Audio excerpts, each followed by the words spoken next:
34 জুলাই ছাত্র জনতা অভ্যুত্থান 2024 শীর্ষক বইয়ের মোড়ক উন্মোচন অনুষ্ঠানে উপস্থিত মজলুম সাংবাদিক, আমাদের সকলের দুঃসময়ের সাথে প্রেরণার বাতিঘর, সর্বজন শ্রদ্ধেয় আমার দেশ পত্রিকার সম্পাদক জনাব মাহমুদুর রহমান, উপস্থিত সম্মানিত সাংবাদিকবৃন্দ, লেখক, গবেষক এবং জুলাই আন্দোলনের সহযোদ্ধা, সবাইকে আন্তরিক ধন্যবাদ জ্ঞাপন করছি।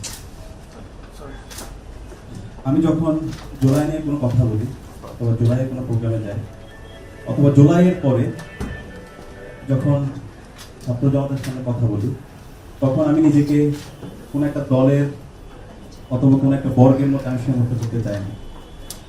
আমি যখন জুলাই বিপ্লব হয়েছিল, সেই বিপ্লবে একজন সহযোদ্ধা হিসেবে অংশগ্রহণ করেছিলাম। যেভাবে এই জুলাই এদেশের আপামর ছাত্র জনতা সকল দল, শ্রেণী, বর্ণ নির্বিশেষে অংশগ্রহণ করেছিল। তো সে কারণে আমরা এই জুলাইয়ের যে প্রজন্ম আছে, সেই প্রজন্ম আমরা কোনো ধরনের দলীয় পরিচয়ে আমরা আমাদের পরিচয় দিতে চাই না। আমাদের জুলাইয়ের আমরা যারা প্রজন্ম আছে, আমরা বৈষম্যের বিরুদ্ধে ইনসাফ ভিত্তিক বাংলাদেশ বিনির্মাণের জন্য, শহীদদের আকাঙ্ক্ষার আলোকে বাংলাদেশ বিনির্মাণের জন্য আমরা একসাথে কাজ করতে চাই। এক্ষেত্রে কোনো ধরনের দলীয় পরিচয় অথবা কোনো বর্গীয় পরিচয় আমরা এখানে সামনে নিয়ে আসতে চাই না। প্রিয় উপস্থিতি, যে জুলাইয়ে বিপ্লব হয়েছে, সেই বিপ্লবের 5 জুন থেকে 36 জুলাই পর্যন্ত নীতি নির্ধারণ এবং মাঠ পর্যায়ের সমন্বয়ের সাথে আমি যুক্ত ছিলাম। আপনারা জানেন, গত 16 বছরে আমরা সবাই মজদুর ছিলাম। দেশের আপামর ছাত্র জনতা, সর্বস্তরের মানুষরা তারা নির্যাতিত, নিষ্পেষিত ছিল। এই জুলাই বিপ্লব ছিল দেশের আপামর ছাত্র জনতার স্বতঃস্ফূর্ত ক্ষোভের বিস্ফোরণ। যখন সবচেয়ে ক্রুশিয়াল টাইম ছিল, আপনারা জানেন 8 জুলাই ইন্টারনেট ব্ল্যাক আউট হয় এবং কারফিউ জারি হয়। এই সময়ে আন্দোলন পরিচালনা করাটা সবচেয়ে টাফ সিচুয়েশন ছিল, যখন আমাদের প্রথম শ্রেণীর সমন্বয়কদেরকে গুম করে রাখা হয় এবং টোটাল ডিসকানেক্টেড। এই অবস্থায় আন্দোলনটাকে কন্টিনিউ করা, প্রতিদিনের কর্মসূচি প্রণয়ন করা, ওই সময়ের কথাগুলো এখন যখন চিন্তা করি, তখন মনে হয় যে এটা আল্লাহর পক্ষ থেকে সাহায্য ছিল। এখানে আমাদের কোনো ব্যক্তিগত কৃষ্ণা ছিল না, এটা আল্লাহর পক্ষ থেকে সাহায্য ছিল। আল্লাহ তাআলা সকল মজলুমের কান্না কবুল করেছেন। সেই 19 জুলাই আমরা এখনো মনে করি, যখন আমরা সকাল থেকে আমাদের যাত্রাবাড়ি, মিরপুর, রামপুরা, পাট্টা সহ সারা দেশের মুক্তিকামী ছাত্র জনতা তার রাস্তায় নেমে পড়েছিল। তখন পরবর্তী দিনে কর্মসূচি কি হবে, কারোর সাথে আমরা যোগাযোগ করতে পারছিলাম না। সে সময়ে সর্বপ্রথম আমরা যেটা করলাম, পরবর্তী দিনে কর্মসূচি ঠিক করলাম এবং আমরা এমন কর্মসূচি ঠিক করলাম যেখানে নেতা থাকুক আর না থাকুক, যেন আন্দোলন চলতে থাকে। এবং সে আলোকে তখন আমরা 9 দফা প্রণয়ন করেছিলাম। এবং 9 দফাটা এমনভাবে প্রণয়ন করা হয়, এই 9 দফা যদি হাসিনা মেনে নেয়, 1 নাম্বার হচ্ছে তার গভর্নমেন্ট থাকবে না, তার গভর্নমেন্ট ভেঙে চুরমার হয়ে যাবে।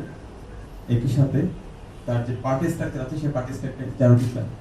তো সেভাবে আমরা 9 দফা তৈরি করে মিডিয়া হাউসগুলিতে তখন পৌঁছে দিয়েছিলাম। এবং ওই সময়ের মিডিয়া আমরা সবাই জানি, আমরা যখন 9 দফা তৈরি করেছিলাম এবং মিডিয়া হাউসগুলোতে যাচ্ছিলাম, তখন আমাদের এই 9 দফাগুলো তারা গ্রহণ করছিল না। প্রত্যেকটা অফিসে এজেন্সি লোকরা বসেছিল, কিন্তু আমরা আল্লাহর উপর ভরসা করে আমরা প্রত্যেকটা মিডিয়া হাউসে গিয়েছিলাম এবং আমরা প্রিন্ট করে প্রত্যেকটা কপি দিয়ে আসছে এবং আন্তর্জাতিক মিডিয়াগুলোতে পৌঁছে দিয়েছিলাম। একই সাথে সমন্বয় তখন আব্দুল কাদেরকে সেফ হোমে থাকার ব্যবস্থা করেছিলাম এবং তার থেকে ভিডিও আমরা নিয়ে সেটা হচ্ছে আন্তর্জাতিক মিডিয়াগুলোতে পৌঁছে দিয়েছিলাম। এবং যখন আমরা এই 9 দফা দিয়েছিলাম, বেশিরভাগ মিডিয়া তখন ছাপাই না, বরং এই 9 দফাকে তারা আরো মডিফাই করে প্রথম যে দফা ছিল ছাত্র হত্যার দায় নিয়ে খুনি হাসিনাকে জাতির কাছে প্রকাশ্য ক্ষমা চাইতে হবে, সেই দফাকে তারা বাদ দিয়েছিল। এবং এমন একটা তারা 8 দফা তৈরি করেছিল যে 8 দফা মেনে নিলেও তা কিছু হবে না। তখন আমরা এই 9 দফাটাকে অফলাইনে ট্যাক্স ব্যবহার করে আমাদের সারা দেশে যারা সহযোদ্ধা ছিল তাদেরকে আমরা পৌঁছে দিয়েছিলাম এবং আমরা বলেছিলাম এই 9 দফা হচ্ছে আমাদের মুক্তির সনদ। এই 9 দফা যতক্ষণ না মানবে আমরা আমাদের লড়াই চালিয়ে যাব। এবং এইভাবে আমরা প্রতিদিনে সে 19 তারিখ থেকে 2 তারিখ পর্যন্ত যতগুলো কর্মসূচি গিয়েছিল, প্রত্যেকটা প্রেস লিস্ট আমি এবং আমার সাথে টিম ছিল, আমরা লিখেছিলাম। একই সাথে সমন্বয়কে সেফ হোমে রাখার ব্যবস্থা করা এবং ডকুমেন্টেশনের কাজ করা। ওই সময়ে ডিসকানেক্টেড সব। প্রত্যেকটা হাসপাতালে গিয়ে লাশের সারি ছিল, সেখানে গিয়ে প্রতিদিনের তালিকা তৈরি করা, শহীদদের আহতদের তালিকা তৈরি করা। এক্ষেত্রে আমাদের সাংবাদিক ভাই এবং বোনেরা আমাদের যথেষ্ট সহায়তা করেছে। এবং 26 তারিখ প্রথম আমরা শহীদদের তালিকা প্রকাশ করেছিলাম, প্রায় 266 জন শহীদের তালিকা। এইভাবে আমরা আমাদের আন্দোলন আপামর ছাত্র জনতাকে সাথে নিয়ে আলহামদুলিল্লাহ আন্দোলন পরিচালনা করেছিলাম, এবং এই আন্দোলনের অসংখ্য হিস্ট্রি আছে। তো এই ইতিহাসগুলো জাতির সামনে আসা দরকার। আমরা এখন দেখতে পাচ্ছি হিস্ট্রিক্যাল করাপশন হচ্ছে, মিথ্যে ইতিহাস রচিত হচ্ছে। এবং এই আন্দোলনে আমরা যদি দেখি, আন্দোলনে 19 তারিখ থেকে শুরু করে ছাত্র জনতা প্রত্যেকটা জায়গায় নারে তাকবীর আল্লাহু আকবার স্লোগানে তারা স্লোগান দিয়েছিল, এবং শহীদ হওয়ার জন্য ছাত্র জনতা গিয়েছিল। এই শাহাদাতের তামান্না, শহীদ স্পিরিট, সেটাকে আজকে কালচারাল ফেসিসটা হারিয়ে দেওয়ার চেষ্টা করছে, এবং এটাকে এক ধরনের মিথ্যে ইতিহাস রচনা করার জন্য বিভিন্ন পক্ষ এখানে চেষ্টা করছে। তো সেই জায়গা থেকে আজকে যে বইটি আসছে, আশা করছি এটা ইতিহাসের একটা গুরুত্বপূর্ণ দলিল হবে, এবং এই ধরনের বই আমাদের সবার লেখা দরকার। আমরা যারা 24শে জুলাই বিপ্লবের সাক্ষী ছিলাম, প্রত্যেকটা ঘটনা